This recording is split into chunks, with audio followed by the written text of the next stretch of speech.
there, Tallahassee and Chamber World. Jay Revel here. Welcome to another episode of the Greater Tallahassee Chamber of Commerce podcast. We are delighted to have you listening with us on your favorite listening device today. We've got another wonderful show in store for you. As always, I am joined here with my co-host and show producer, Sarah Solon. Sarah, how are we doing today?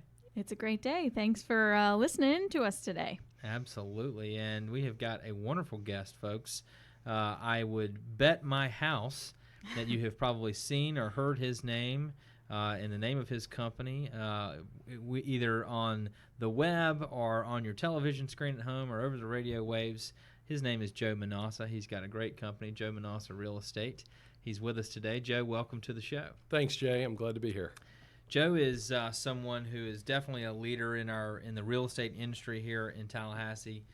Last year at our annual community conference in Amelia Island, Joe was on a panel talking about sort of the state of residential real estate in our community, and just a wealth of information on the subject. But he's also a wealth of information on things like digital marketing and how to grow your business in this modern age, and we'll dive into that a little bit. But Joe, before we sort of get into the finer points of what's going on in the community, I want to know, give our listeners an opportunity to know more about you and your story and how you got into real estate. All right. Well, I was born at TMH, so I am a Tallahassee native. I've been here since the 60s. I have 4 brothers, also grew up in Tallahassee. I'm the middle child, and when I played football here locally and swam at Leon High School and received an appointment to West Point. Went up and played football at West Point, then spent the next 4 or 5 years in the Army as Airborne Ranger Infantry Officer. When I was getting out of the Army, I wanted to get back to Tallahassee, and real estate was really the only job opportunity in Tallahassee at that time. What's that transition like for you to being in the Army and then jumping back to being hometown Tallahassee real estate? No pun intended. It was a 180 degrees flip. I went from being in a very regimented lifestyle with a plan and a purpose for every minute of the day to probably the most relaxed industry in the world. So in a very relaxed town. So yeah, it was a big transition for me. Absolutely. Time frame this for us. When was 1991. This? Okay, all right. Yeah. So. Things are starting to see a lot of growth in the community about that time. We were talking sort of in the pre-show moments about sort of the how much our community has grown since then. And you mentioned the population in Tallahassee since about that time is up, what, 40, 50%? 45, 50%. Yeah, we're half again jump. as large. Yeah, wow, big jump. So, you get into the real estate industry. What's it like when you're starting out there? What was the Tallahassee market like when you first dove in? It really wasn't too dissimilar from today, except the average sales price back then was in the 90s. Wow. The average home in Tallahassee was probably $93,000, $94,000, and today single-family homes are in the 220s. Yeah, so quite the little jump. difference. Yeah, no kidding. Kind of segueing into that, what the market looks like today. And again, you gave this great presentation last year at the Chamber Conference. Of course, we're a couple of weeks out from a conference again where there'll be lots of information like this where you can learn, folks. But give us the broad strokes. What's the market look like today, and what are the things that your agents and everyone are telling both buyers and sellers? The market's pretty stable. Ho-hum even. It's pretty much what we forecast. It's a market that is going to rank about number 5 of the last 30 years. So there's been a lot stronger years than this year. Even with all our population growth, there's some years in the 90s that sold more homes than what we're going to see this year. So there's no real fear that we're in some kind of crazy market where we're getting ready to balloon and see something collapse. And it's I think that probably makes people feel good. Again, when you're looking at prices, that there probably is some sticker shock. I know, Sarah, we were talking earlier, not to dive into your personal world too much, but I know you lay and it all your out husband, there, Jay. you and your husband are in the market right now, looking at homes. I mean, there's a lot of certainly a lot of people who are looking to buy their first home here, and young professionals, which we tout a lot through our Talent Lives Here series. But sticker shock? A little bit of sticker shock. There's a lot of options, though, available to, the untrained eye when you look at websites and stuff. Joe, do you have any kind of general blanket advice that you might give to a buyer of a home that's in the market right now? To thine own self be true. Figure out what you want and go get it. If you want some good practical fatherly advice, I would say be a value buyer unless you have the means to go out and grab anything you want. And value today, the resale market is still seeing homes sell at lower values than what you would have seen in 2005 and 2006. And what's happening is the cost to create new homes is only going higher and higher and higher. I believe minimum wage is up 55% since 2005. Well, 2005 was when we had our last big housing expansion. And so basically, the next time we need to build a lot of homes to catch up to our growing population, the cost is going to be significantly higher, and these new home costs are going to be pulling up the resale values.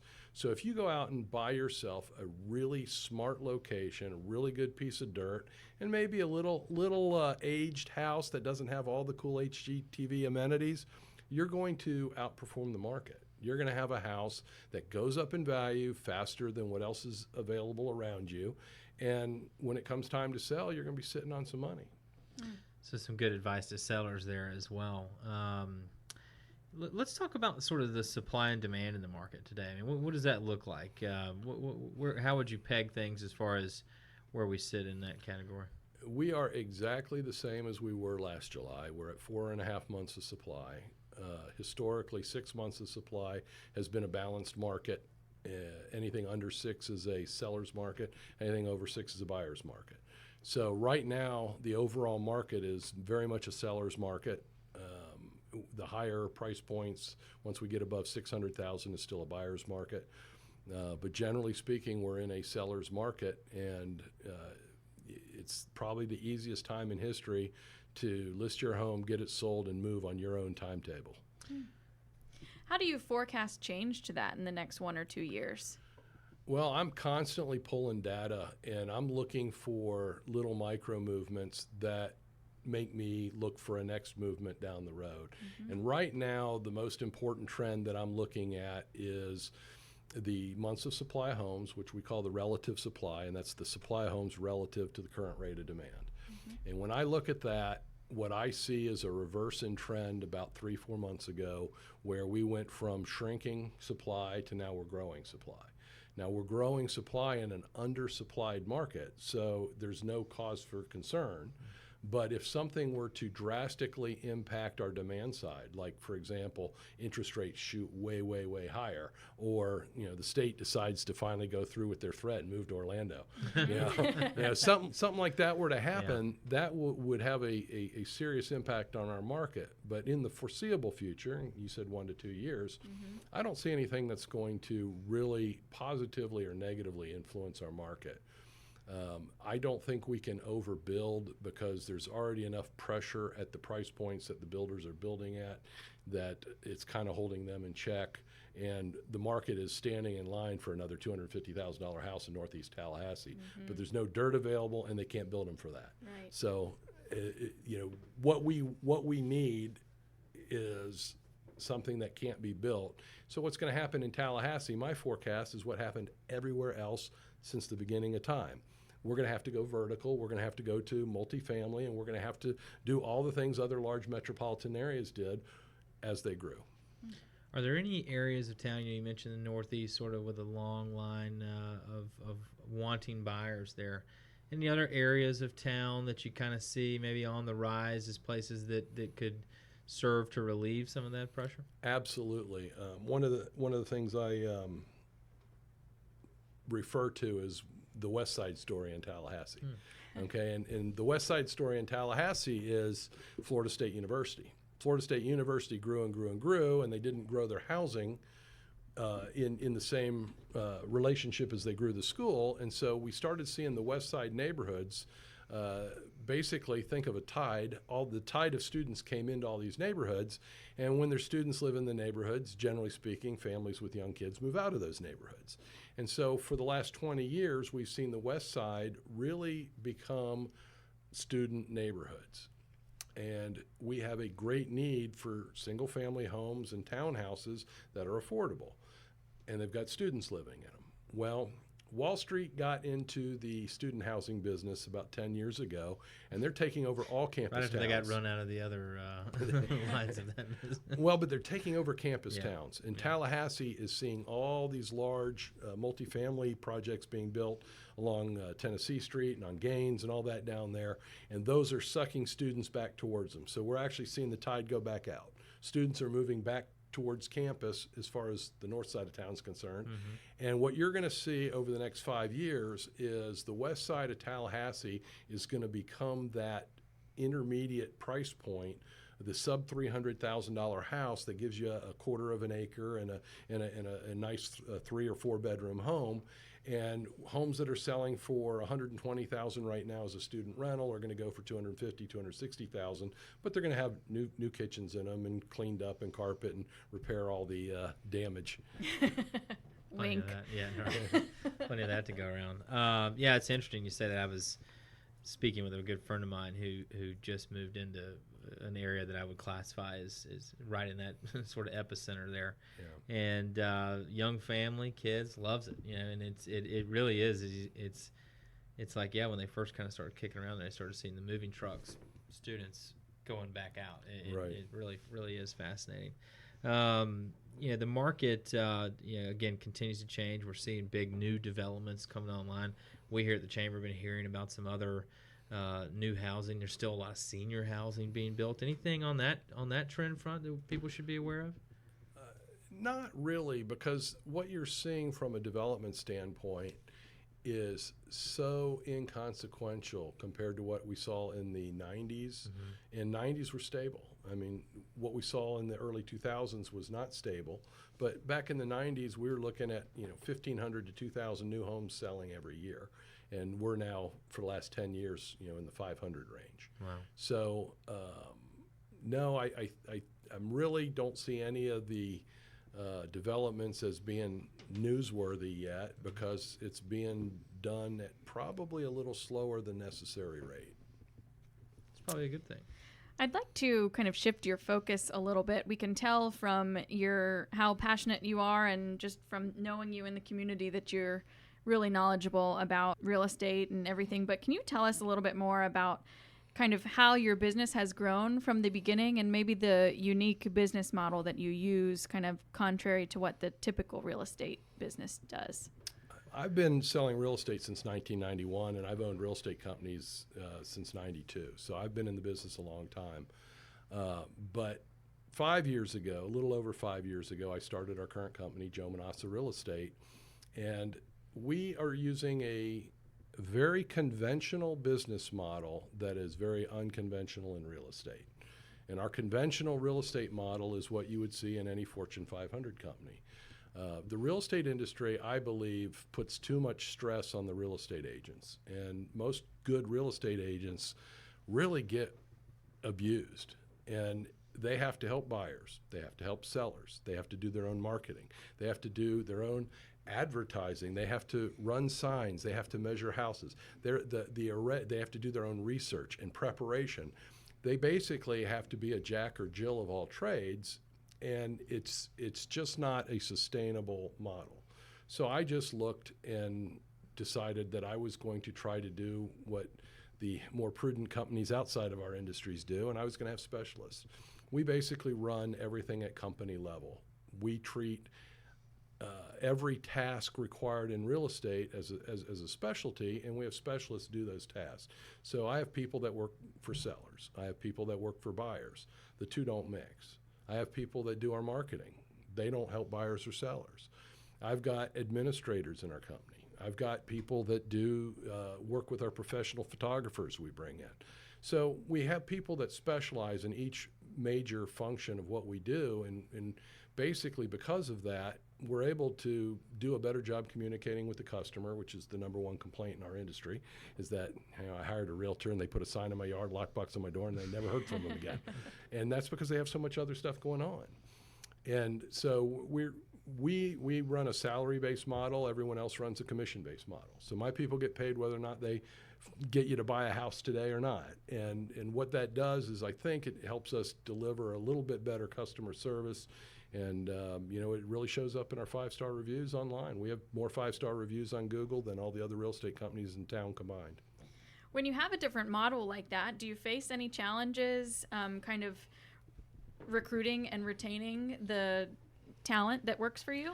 I don't recruit. I mean, I hire out of a different pool of people than the local competition. Mm-hmm. The local competition, and I used to be part of that, so I know it very well, is you pretty much go after the people that are getting the real estate license or choosing to get into real estate. And that's a group of people that, for one reason or another, haven't planned on earning a steady salary. Mm-hmm. And that doesn't make them good. It doesn't make them bad. It just makes them a category of people that have different motivations.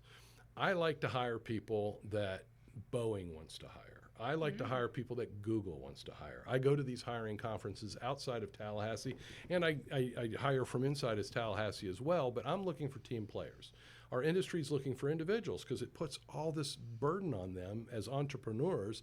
I'm looking for team players. I'm basically looking for a football player. They're looking for a swimmer. And so it's just a different class or category of people. And so I don't have retention issues because my competition's not looking for a team player. They're not looking for someone with a salary and medical and a car, because that's what we provide ours. And they have people that do phenomenal things. I have people that do phenomenal things. One way's not right and one way's wrong. I just chose to go to a more of a consumer-centric model where we're really just trying to be a little bit more efficient and deliver a little bit better service. Yeah, absolutely fascinating. And one of the things that certainly seems to be a differentiator between you and maybe some other companies here in town is you've got the digital marketing down to a real science, it appears. I mean, it's really hard to go anywhere in town without seeing or hearing some of your advertisements. Sometimes you'll be sitting behind a car that's wrapped with Joe Manausa right in front of you. You mentioned your agents having cars. And then a lot of times, it might be you talking with Barbara Corcoran on a television commercial, or maybe something that comes up, on when you're flipping through Facebook. But tell us a little bit about your approach to marketing your business, and let's dive into a little bit because we know you've got some exciting sort of news there coming out on that front soon. Well, in 2007, I was exposed to blogging, and I made a commitment to blog for 30 days. I had no idea how it would help my business, but somebody that I liked, somebody I trusted said I should be doing it. And so I wrote a blog article every day for 30 days. After 30 days, I came up for air and basically said, I'm not sure I understand the value to my business, but I'm going to give it another 30 days. At the end of that 60 days, I had a completely different vision for the future of my organization. I had been getting statistics in the past, and this goes back to 2007. I had been getting statistics back then and prior that were telling me more and more consumers were moving online. But real estate, as our industry is a bit of a lagging industry. Mm-hmm. We want to see it happen everywhere else first. The MLS in Tallahassee wasn't really digital until the late 90s. Okay, so the internet didn't really happen in real estate till about 2003, 2004. Yeah. My website's older than Google. All right, I don't think I've quite had their success, but it's been around since '95. Right. But really, it was in 2007 that I made the commitment to going the digital route. And even back then, almost 80% of all home buyers were using the internet. Nowadays, 95% of all buyers are using the internet. And none of us are surprised with that. No. Okay? But look around. Is 95% of the marketing in real estate being done online? No. I received an email from somebody that I like and trust in another industry, and they asked me what I thought. They had been in this magazine, and they had been in the newspaper, and nobody was calling them. I said, well, maybe you need to go where your consumer is. I don't think they're reading magazines anymore. I don't think they're really reading the newspaper anymore. You got to go where the consumer is. For real estate, 95% of them are online. I want to not market online. I want to do my business online. I look at it as we are a store online. We are not somebody that does advertising online. Yeah, that's fabulous. So you mentioned to us earlier before we sat down, you've got your, I don't know if it's your first, but first book coming out soon. Tell us a little bit about that journey. I did all my own marketing for years and years and years, and it allowed me to just spend tons of time learning and developing techniques and seizing and stealing processes from people all over the world. But a couple of years ago, I hired a dynamite marketing person. I don't know if you know Lucille Asbury. She's just brilliant, so she's taken my role on as running our marketing. And it gave me some time, and then we started hiring assistants for her and realized, I need something to help train them. So I wrote a book on digital marketing.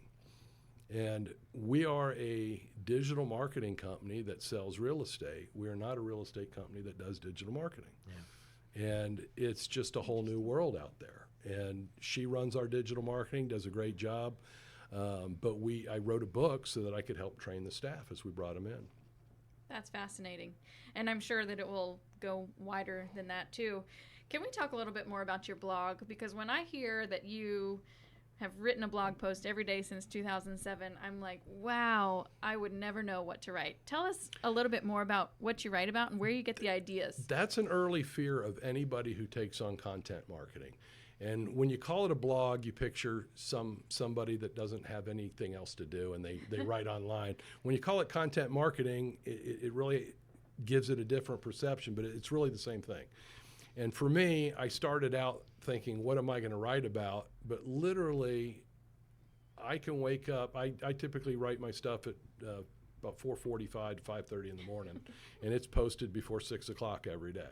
And I mean, I have not missed a weekday since I started July 1, 2007. Wow. And that includes holidays, Christmas, Easter. Never have missed a weekday. Real slacker. I know, but there is always a myriad of ideas, because when you learn how to properly produce content, you realize that you should write everything from the eyes of the consumer. When I started, I tried to write what I knew. Mm-hmm. After that first 60 days was up, I realized I need to write about questions and the questions that the typical consumer has. Well, in 2007, I had already been in the business for over 15 years. I could promise you, digital hasn't changed the buyer. It has changed the buyer's behavior. It has changed the way they search for homes. It has changed their awareness of certain things, but the fears, concerns, and questions they have, I'm guessing they've been around since the beginning of time. And so all I have to do is find a specific angle on those questions and write specifically about that niche angle. Additionally, I also write about different Tallahassee neighborhoods. And, if I write about a neighborhood, 3 months later, things have changed. So I've kind of got a cycle of about 3.5, 4 months where I write about our top neighborhoods in town that represent about 40% of our sales. So for me, developing a content niche was not difficult, because if you are doing digital marketing, you want to own a tiny, tiny niche of the internet. If you try to write about a generalized topic, you'll get passed by everybody else. There's too much noise on the internet. But if you can write about a tiny sliver of it, and for me it was Tallahassee real estate, you can actually carve out a pretty good niche. Yeah, that's just music to my ears. I always enjoy this kind of conversation about digital marketing. That's one of the reasons we have this lovely show right here. We want to try to provide people as many ways as they can to find out what's going on in Tallahassee, and this is certainly a fascinating range of things here. When you publish a blog, obviously it's going on the website.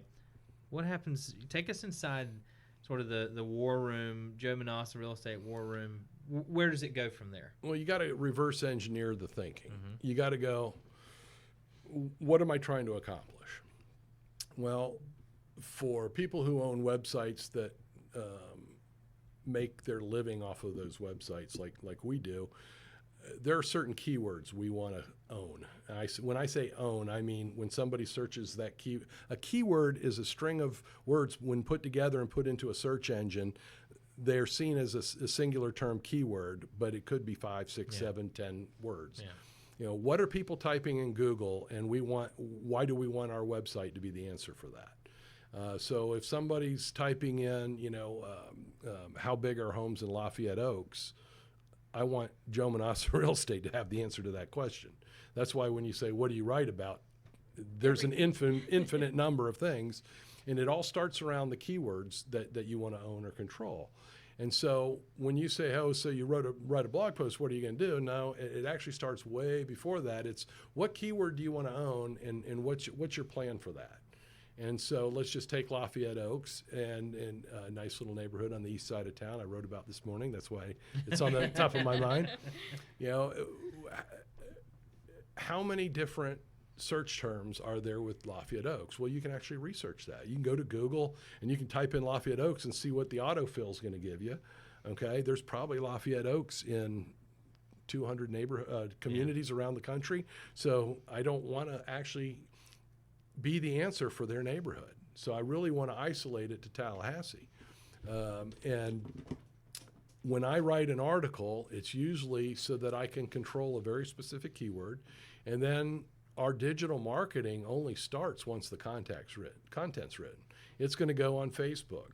And you can put stuff on Facebook, and that has almost zero value. If you don't pay to boost your article on Facebook, you're kidding yourself. Yeah. And so, that we boost the article on Facebook, and we've got over 10,000 people that like us on Facebook. We do have actually a pretty good exposure network for free, so to speak. Your organic's pretty good at that rate. Yeah. But it still is paltry. Mm-hmm. You have to boost it. And so if you're not spending money on your digital marketing, you're kidding yourself. When I started in blogging, you really didn't have to do it that well. The marketing side of the post writing content, but nowadays you really do. But I've got 11 different Twitter accounts, and they each post about 12 unique posts a day. So we're trying to drive Twitter traffic back to our website, and I've got enough evergreen content, stuff that'll basically be good at any time, that we get a lot of traffic from that through Twitter. But our morning writing goes out on our different Twitter accounts. We've got Instagram, and we've got Pinterest, and we typically look for ways to find channels that we can promote our content that are more likely to have a good pool of people for our content. Very cool. Rounding in the conversation here, is there anything about the Tallahassee real estate market that you wish more people knew about? My company. Good answer. Nailed it. Our slogan is, why hire a real estate agent when you can hire an entire real estate company? And we try to bring that when you're buying and when you're selling. We don't give you an agent. We give you a team of people that each has a specialty that hopefully will give you better service along the way in each different element of what you're going through when you go through that transaction. Very cool. I can tell you, and we'll kind of bring this in for Laney. I can speak from experience. Stacy Boone on your team has sold us not one but 2 houses with my wife and I, and just a fabulous experience, and a lot of great real estate folks here in town. But I can certainly vouch for the Joe Manausa experience, and I think you guys are really innovative in the market. I find that your entire approach to what you said about being a digital marketing company that sells real estate is just absolutely fascinating. And I think, folks, if you're listening, if your company, no matter what you're doing, is not engaged in that kind of thinking, you probably ought to go and buy Joe's book coming out soon, right? Okay, what's the... Right now it's in editing with the publisher. It's going to be first published in London. It's coming out in multilingual because the internet is not just the U.S. It's going to be published in February in London, and then it's going to stateside in May. Well, we'll have to Very make sure cool. there's a chamber event somewhere on your book tour. Would Working like that. title. The business of getting business. Yeah, pretty clean cut there, folks. Bringing it home again, folks. Joe Manausa. Joe, where do we send them if they want to learn more about your company? You can go find us on Facebook. You can find us on Google. You can visit our website, www.manausa.com. That's MANAUSA.com. Or give us a call at 888-0888. Wonderful, wonderful. Well, folks, once again, Joe Manausa, great guest with us today. Be sure to check out his blogs and all the information that he and his company make available for real estate here in our market. And always, we hope you're enjoying listening to the show. Make sure you go on, leave us a 5-star review. You know, we certainly prefer those with 5 stars. Leave us a message. Tell us how much you love the show. Tell us how much you enjoyed hearing Joe. Be sure to tell your friends, share it, like it, and engage with us on all of our social media platforms. You can find us at Tal Chamber. That's at TAL Chamber on all your favorite social media feeds.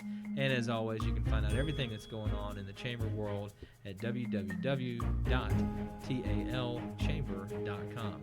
Signing off for now, folks. We'll see you again real soon. Be sure to stay tuned for some exciting new episodes coming up here in the next few weeks. Thanks for being with us, and thanks again, Joe, for being a guest on the show. Thank you. Glad to be here.